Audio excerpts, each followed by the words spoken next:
which I didn't know how to name. It's called a chore jacket, Yes. Chore. Oh, okay. Yes. Yeah, yeah, yeah. You know what it is. Yes, I do. Like they were Yes. French laborers' Yes. jackets, Yeah. Yes. actually, and probably still are. Yes. Well, apparently Palantir sells chore jackets under their on their online Oh, yes. for Yeah, yeah. $239. Okay, that's apparently the going price of a tour jacket. But okay, well, okay, And they're sold out. I mean, they like right in 15 minutes. Okay. So I mean, I'm trying to get my head around this because why is, I mean, I know why I might go into, I don't know, a store and buy a chore jacket, which is rather like this shirt I'm wearing, which probably costs $10, right. but I wouldn't pay $239. No. Yep. But because they should be cheap workers' jackets. Yes. Um, So, okay, so removing Palantir from this because that's confusing. I mean, again, like well, that's I confusing mean, me. I mean,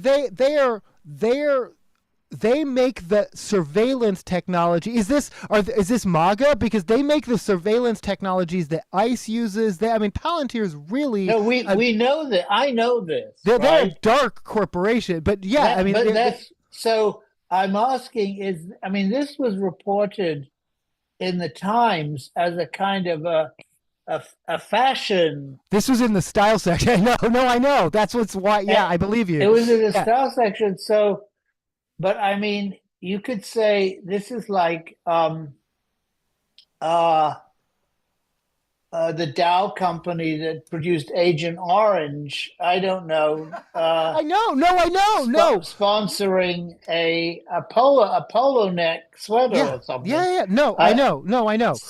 Yeah, Why? I I, mean, yeah. So one again, do well, no, a few things. One, are these specifically people who support that, and are there enough of them? I mean, Peter Thiel, who again is a Trump friend, and he's a big tech bro, big into surveillance technology and things. He's been doing this series of talks that are sold out in San Francisco, which again I think of as well. I think of as liberal, but again now it's probably overrun by tech bros. But he's talking about like the Antichrist, which doesn't. I mean, again, if you're tech bros, I thought you should be talking about AI and science, not weird, but like numerology and like weird, like end times revelations. Like, yeah, really? and again, Oh, that's it. none of this makes any, and how is this sold out, who's going to this, none of this makes sense to me. But again, I'm going to set that aside. I just want to go back to the style sort of. So chore jackets having a moment. Sure, rich people cosplaying as working class is not new for fashion. I am specifically mad. One of my favorite bands, Social Distortion, and again, I joked. $239 apparently is the going price. They have a Dickies tour jacket with the logo of their brand new album that just came out. It's $239. This is a punk band that sings about working class values. Dickies is a brand that you can literally probably go to Walmart, buy the same chore jacket without the logo on it for $30. I mean, Yeah, yeah. Dickies is to this day a very reasonably priced brand. But Dickies times them suddenly becomes yeah, no, I'm trying to make it make sense. I don't understand. I mean, So, in other words, if let's say I'm, let's say instead of being completely ignorant about this, which I am, let's say yes, I was deeply knowing, right? right, Let's say yes, I'm deeply knowing yes, and I go around wearing a, I buy, with my eyes open, knowing its symbolism, yes, right? right. Do people look at me and say, "Oh, that guy supports Palantir, therefore he must be supporting Donald Trump, therefore he's a MAGA guy"? In other words, is that a I, consequence of reading? Is that how it would be read? Well, it is. Well, no, it is how it would be by reasonable people, and there are enough of us, I like to believe, still. But is it also, again, have these things just become brand names, and all brand names are open and equal, and so it's I was setting up for an event. We were in the Costco parking lot, me and a coworker, and we were buying food and things for the event, and a Cybertruck drives by. When you see a Cybertruck, what is your reaction? What do you think of that driver? I don't know what a Cybertruck is. It's the big silver ugly Teslas. You may not see them on the road very often. A Tesla is a Tesla. Lots of people have owned Teslas. Most of the people who own Teslas were not necessarily Elon Musk supporters or right-wing supporters. A lot of them tried to sell their Teslas. Many of them put things on their Teslas, stickers that say, I bought this before I knew Elon was crazy and things like that. But, whether or not owning a Tesla, people, again, like I said, people tried to sell them, and at the time that he was heavily involved with the government. I give them the evil eye. If I see one, every single Tesla, you just, yeah. I give them the evil eye. No, I think that, first of all, even if they had no associations, I think they are ominous looking. Yes. I think they're designed to look. Well, I just think they look terrible. I don't care about cars one way or the other, but But I think they're sinister. They're deeply sinister looking. I think. Yeah. And I think someone who is steeped in modern design could probably figure out what the connotations were. But for me, they're I don't know. Anyway, so all right, so if I go to some outdoor Paragon, like if I buy a chore jacket in Paragon, yes. Then I'm not saying anything. That's that's jacket. And that's right. And again, that's very fashionable right now, which is fine. Which is but yeah, So in a way, okay. So, I'll take this a step further.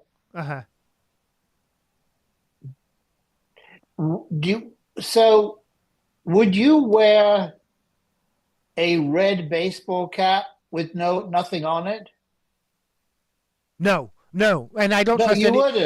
And I don't trust anyone in a red baseball cap. And I don't care. I'm sorry if you're a Baltimore Orioles fan. I'm sorry if your grandfather was a Baltimore Orioles fan. Find a new team. I don't trust anyone because I'm growing more and more farsighted. I have to be pretty close before I can. Definitely no red baseball hat with any words on it at all. If it has like a Baltimore Orioles or a very distinctive logo, maybe. And if it's a darker red, but if it's a bright red, and if it's for like Jim's Fishing and it's like white font, you know what you're doing. You know how close that is to that. I don't. No, I'm sorry. I agree. No red hats at all. No red ties. Oh, no, that's fine. No, you can wear red in general. Red is fine still. I personally wouldn't take it that far, but I don't wear a lot of red. No long black coats. No. Okay. The Met Gala, a lot of guys wore leather trench coats of a style that to me felt very SS. I don't know how to describe it any other way. Meanwhile, though, the gay press was eating it up and saying, look at all the leather daddies. Haha, it's fun. So, I guess everyone has their own interpretation of something. But to me, it felt very sinister. Again, sinister, all this long trench coat. I don't know. Yeah. But, I guess we all walk through the world with our own.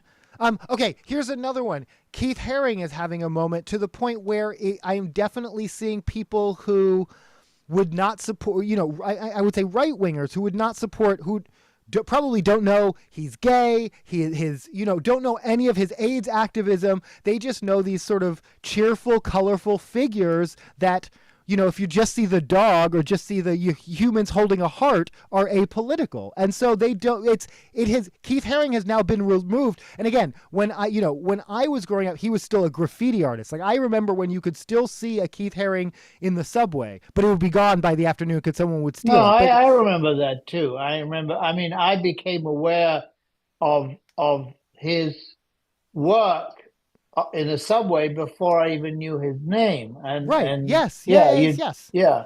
And So, then, but it was yeah, political. I mean, it was overtly, it was, and it Yes. was political. Yeah. But I don't know. So I don't know what to say when I see someone wearing that, but I know they're anti-gay or they are anti. Oh, okay. So they don't. So I see. All right. Do I Yeah, tell get them? it. Do I care? They're still there. The money ultimately is going to the Herring Foundation, which is still supporting things Oh, he cares yes. about. No, So absolutely. Yeah. So, I don't know. well, they're inadvertent. The Right. But again, and then what else am I inadvertently buying, supporting, wearing? What artists? So okay, an underground punk band that I've supported for years and years and years. I found out, and this is 2023. The lead singer was accused of a variety of things with his own family. He basically admitted it. He left the band immediately. The band has continued on, but people have mixed feelings about how they feel about the whole legacy because he was the lead voice of the band for 20 years. And so now people, I don't know. I've been wearing the merchandise just blind. Like, I've had no knowledge of this. I just, but nobody did. Nobody did.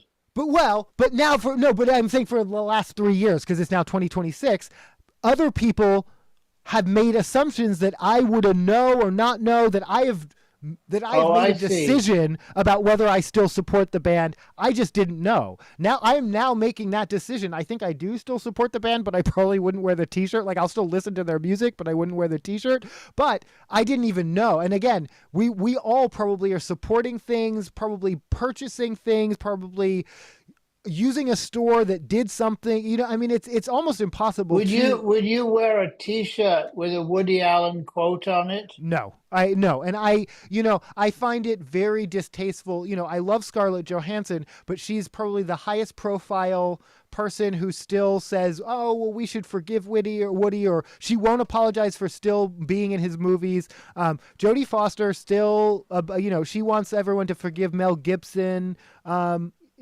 Oh, there are plenty. No, there are plenty of New Yorkers who consider Woody Allen still a very good friend. Right. I mean, people, writers. I'm not talking about public. I'm talking about yeah. No, people in his circle. Yeah. I mean, or who've been friends of his.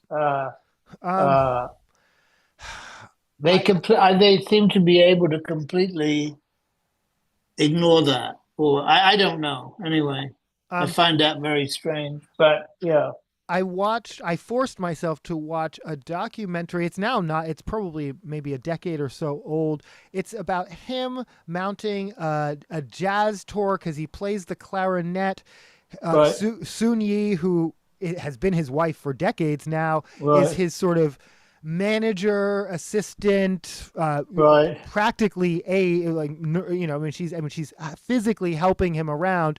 But Right. it's just interesting to see the ups and the downs of.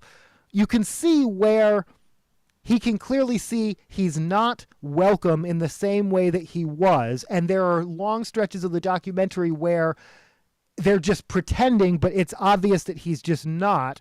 But then there are other times where they're in these, a gala or something, especially in Europe, where he's very, very welcomed, and it's just like it's like there was no scandal, like there was no accusations, like there was no. This is pre-Epstein, or it's yeah, post. no, this is definitely pre-Epstein, but yeah, Okay, yeah. yeah. So it's over Sun Yi and the accusations of other children with the or- children, yes, yeah, and again, there are always the people who say, well, if no crimes were filed, then I, that's their standard. That if unless someone is criminally charged, then we are innocent until proven guilty. And I think, the standards, especially unfortunately, in a misogynist society, for sexual assault, are very, very high. It's very difficult to prove. Many, many cases don't get prosecuted despite physical evidence, despite witness testimony, despite because the standard and the bar is very, very high. Just because something doesn't get prosecuted, or it got prosecuted and it wasn't successful, doesn't mean that there wasn't anything there. So I feel it's an intentionally, arbitrarily high standard that people say used so that they can just ignore it, so that they can ignore the legal system is not a system of justice regarding. Yes.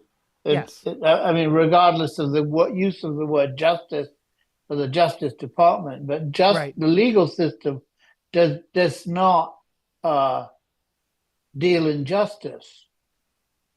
No, it's a system that is deeply compromised. I mean, it's deeply compromised. Yeah. It's very imperfect. And then, and I think, to me, I think it's cynical to use that as your standard. But then, in another person's world, they've been led to believe that false accusations are a huge problem, and it ruins lives and careers. And that it is. But on the other hand,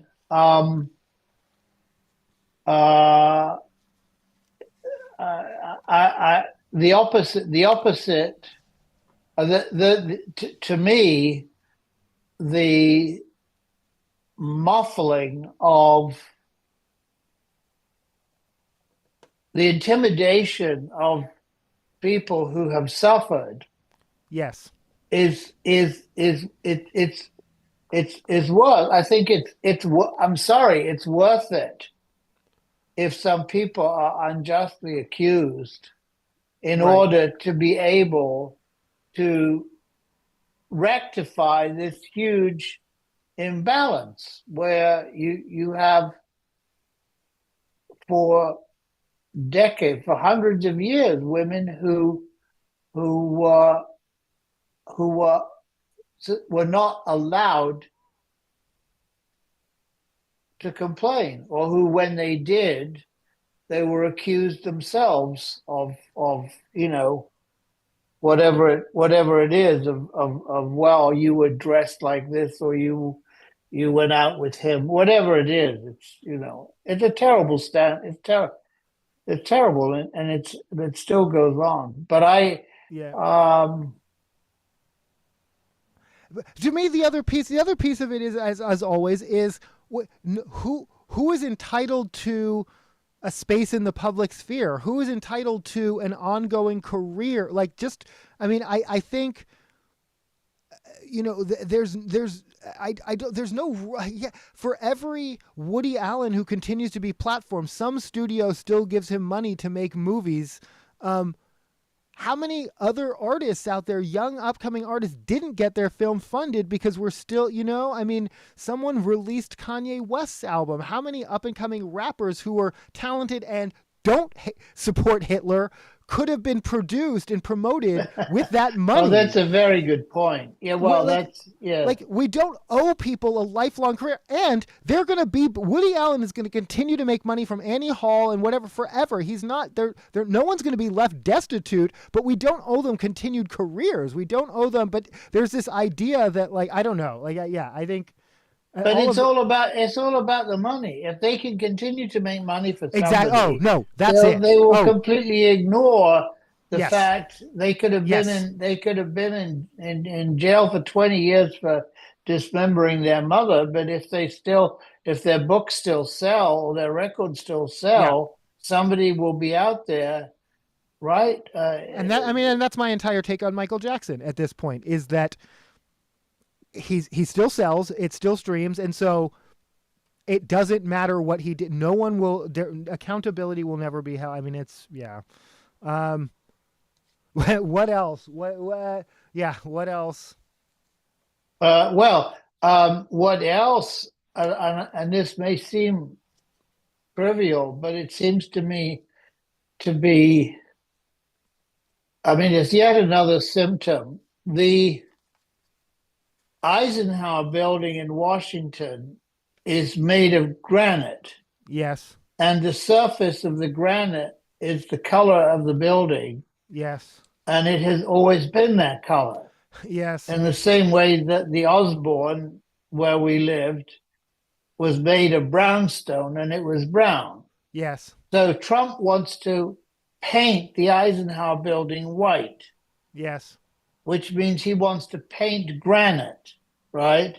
Yes. Which is a very dumb idea anyway, because it's going to have to be repainted Right. every 5 or 6 years. Yep. And it's actually going to start looking really bad quickly. Very quickly. Yes. And he's, as soon as he says that, umpteen people jump to it and say it's a great idea and it's going to look terrific. And they go and they start buying the paint. I mean, kind of thing. And he's supposed to be conducting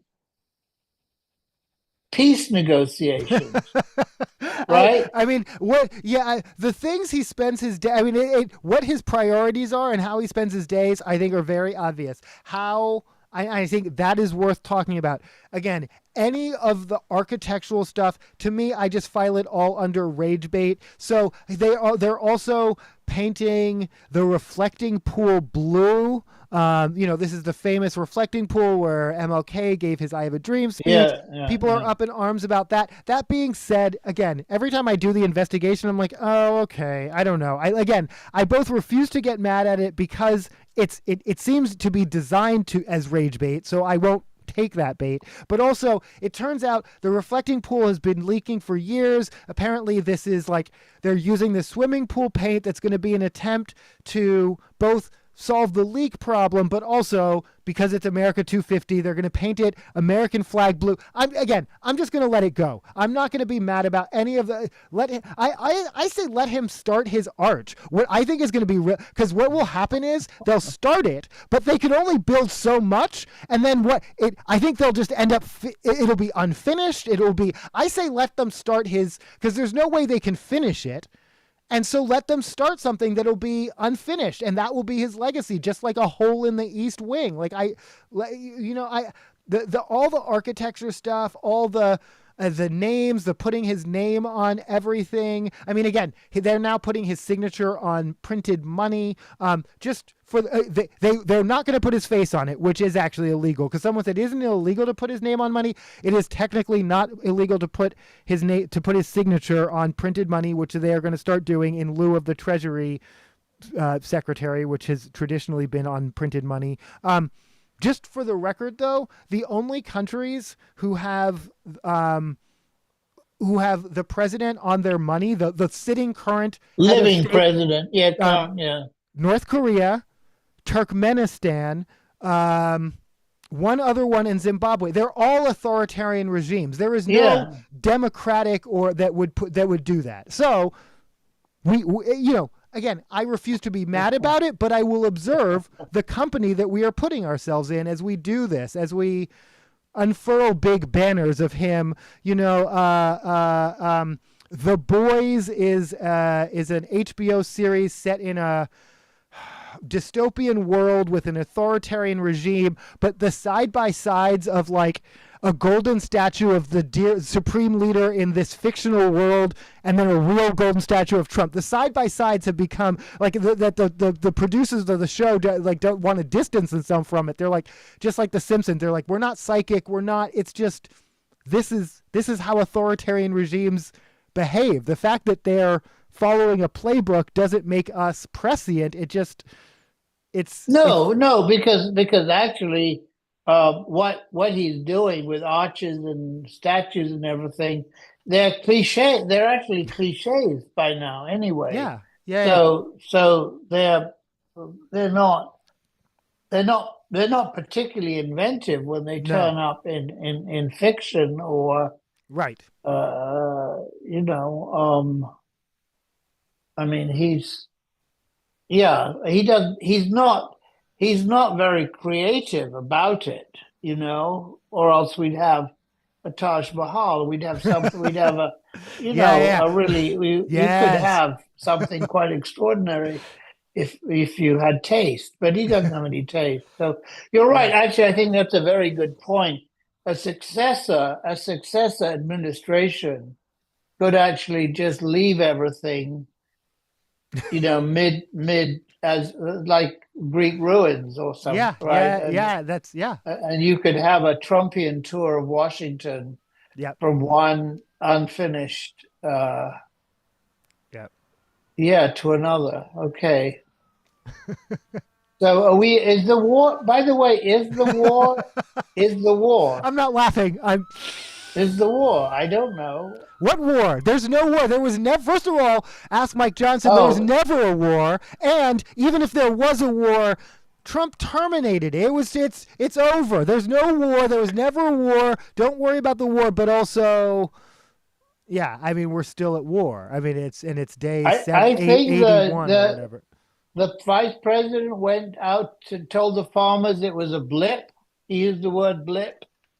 It was a blip, right? Yeah, yeah, yeah. Uh, But I mean, Trump says what the part that confuses me, and again, I am not a paid analyst, but these people on Wall Street make six figures, high six figures. I don't understand.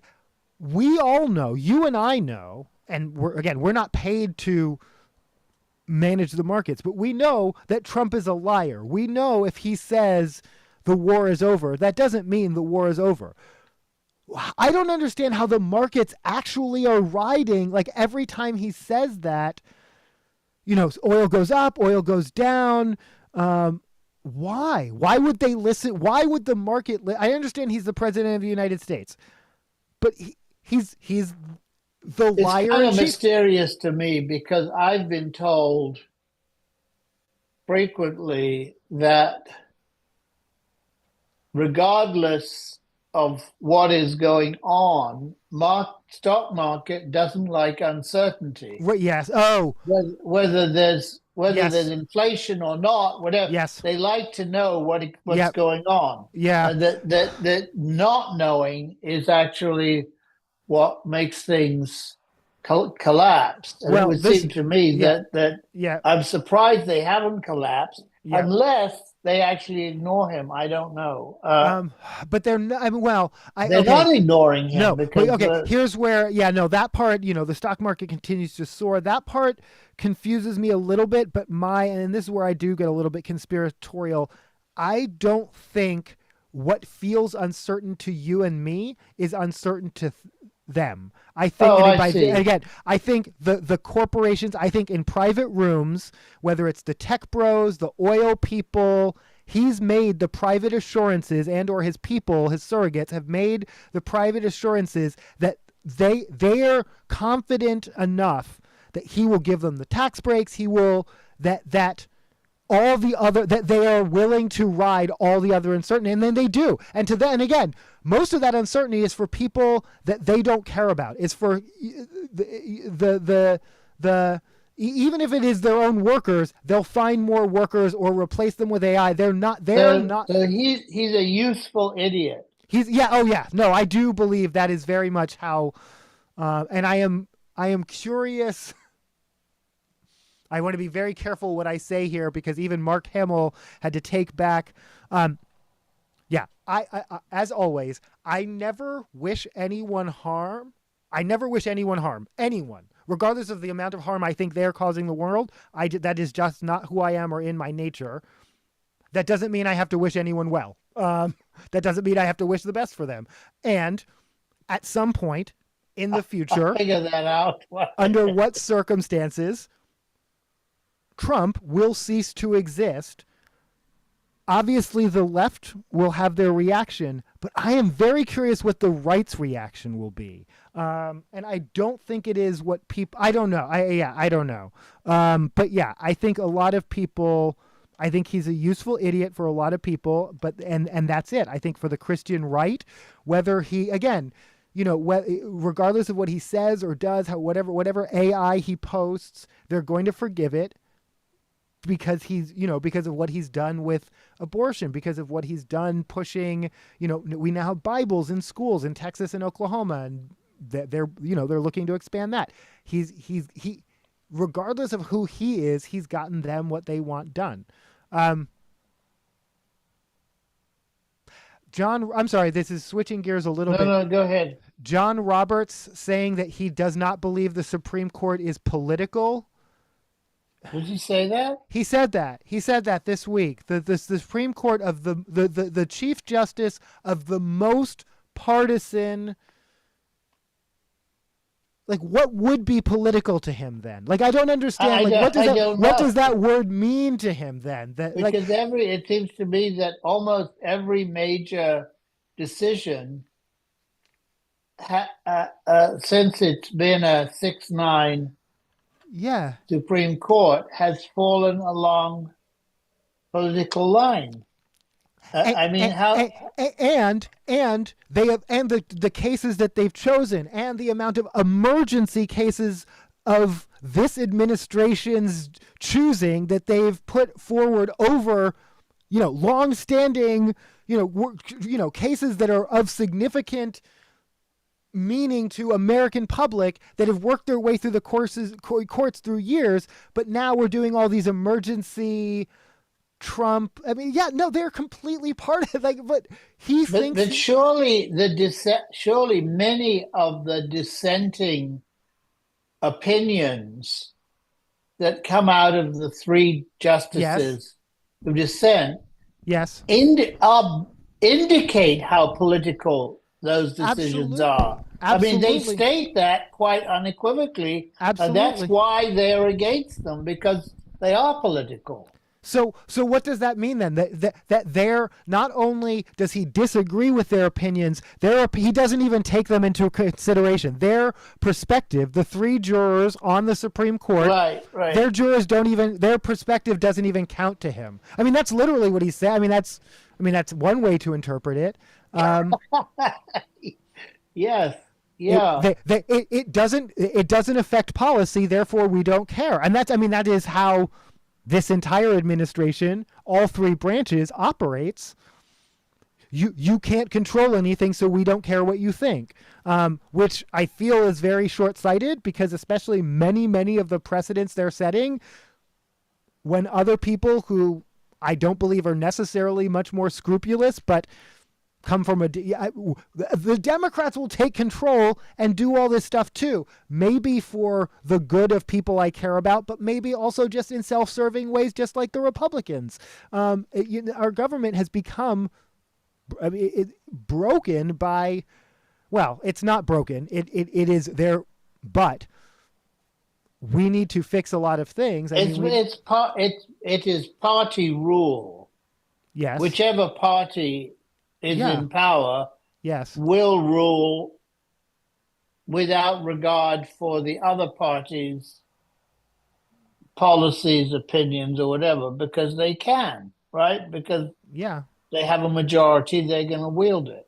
Yes. So the idea that there are maybe, or there used to be, large spheres of activity that were there is nothing that is non-partisan, right? I mean, there used to be things that were non-partisan, right? I mean, to a degree, whether it was, U.S. aid or even funding the military. There were many things where you Democrats and Republicans would vote for or against, and not just because they were on this side or that side, right? Yes. And I think we also underestimate, because again, some of these things like Project 2025 aren't new. There have been extremists on the right who have always felt any kind of foreign aid, who have always had sort of this I mean, America first is really only a phrase that we've used in the last 5 or 10 years, but who's always had that attitude, who's always had that isolationism, protectionism. Yes, But yeah, they were the fringe or the extreme, and they've now taken over the party. yeah, yeah. And Well, yes, exactly. They were on the fringe, but the George Romneys of that party yeah, or yeah, whatever yeah, yeah, were in believed that they should reach across the aisle in order to yes, move forward, yes. right? Um, and it was still perceived as a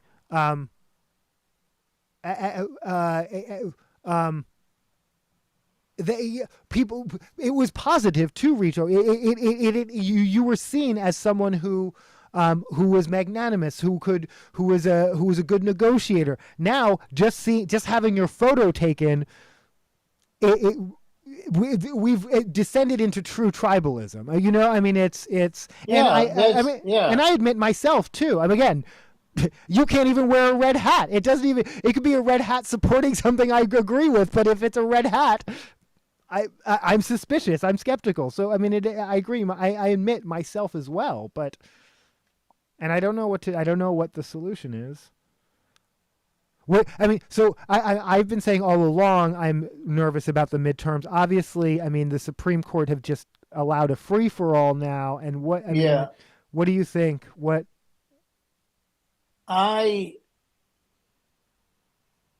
think that despite the gerrymandering, Yes, which seems to be giving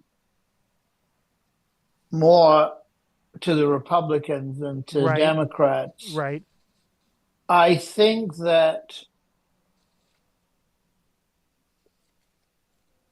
I mean, to put it bluntly, I think the price of oil, the price of gasoline is going to be more a deciding vote than almost anything else. That yeah, that that that that even the most ardent true believers cannot ignore the fact that they have that many things cost more today than yes, they did yeah, under Biden, yep, right? And um, that the Trump can no longer 2 years in blame Biden right, for the current economy. yep, And even people who don't follow the news day by day by day right, will begin to understand that war and tariffs have made their and their everything is costing more, including particularly healthcare. yes, And I think cost of healthcare and the cost of gasoline yeah, are not policy principles, right, in the sense that the Democrats have often perhaps been too wonkish with uh-huh, their yeah, approach yep, to voting, yep, and it's interesting. I just read an article about Obama his kind of post presidency, yes, and the reason that he is so keen on our mayor here. He uh-huh, says because he speaks intelligently but simply, that he uses simple yes, language, yes, yeah, and that the yeah, Democrats have got to learn to use simple language, yeah, not dumb, no, right, but yeah, simple. And I think if they yep, do that, they can. I think they can win. But I'm hopeful. I have to be hopeful. yeah. I mean, no, the Iran war is now as unpopular as Vietnam. I mean, it's in a recent poll, which is, I mean, I mean, that's well, yeah, but it took years for the well, no, Vietnam War exactly, to no, become unpopular, yeah, no, exactly, and it's exactly, only taken a couple of weeks, right? yeah. Yeah.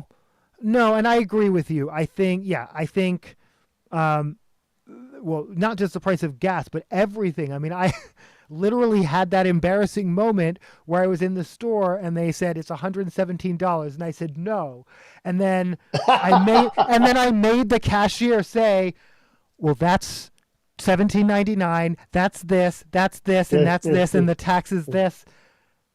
And it just, I couldn't, yeah, and they were right. And I hadn't, I had to process that is how But much. you really thought they were wrong. I know, yeah, I could. It was five things I couldn't, but at the pharmacy, and again, those kinds of, Yeah. mouthwash is now $12.99 or whatever, and it's yeah, Yeah. I couldn't believe, yeah, it was $117 for five things, but yeah, and that was the price of things, and so no, I think you're right. I think, and between now and then, that should be the messaging. I mean, that would she. Are you better off? You're Yeah, not better off. Are you better off? No, yeah, that should really be it. That should be all of their messaging. But they're busy mudslinging. They're busy again, trying to drum up outrage about arches. I don't know. Like I think, no. Who was it? It was, I want to say someone else. It was maybe Rahm Emanuel, someone who they say maybe a 2028 hopeful, who said you need a message other than "I hate Trump," which I agree with, and I hate Trump. I hate Trump more than anyone. That message does resonate with me, and yet I agree wholeheartedly. They need a message other than "We hate Trump," and they don't. Yeah. I mean, that's yeah. What else? Okay. That's No, is that about are it. we? Yeah. I got to catch a train Okay. actually because I'm going to catch a train back to the city. Yeah. So, Okay. um, what's your week like? I have, so we've been, I think I mentioned me and a coworker, a colleague applied for this grant, an innovation grant, and we got it. And so, Oh, great. but now the work is here. And so Okay. we had some of that this week and some of that we're just planning for the next sort of phase of this project that we're very fortunate to have, to have That's going great. Well on. done. Yeah. No, and so you're back in the city. You have your birthday dinner. Well, I happy have birthday. also, Oh, go ahead. oh, thanks. Yeah. No, I just wanted to tell you, I think it pretty much settled on July the 1st is when I'm going to have this surgical Okay. procedure. Okay. So, uh, I mean, I'll have a fairly long recovery, but Yes. I'm not going to be lying in bed. I'm going to Yeah. be, Yeah. moving Yeah. around. Okay. So I'll Yeah. let you know. Absolutely. All right. Okay. Have a good week. I love you. Thanks. I love you. Bye. Bye.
I mean, what would be?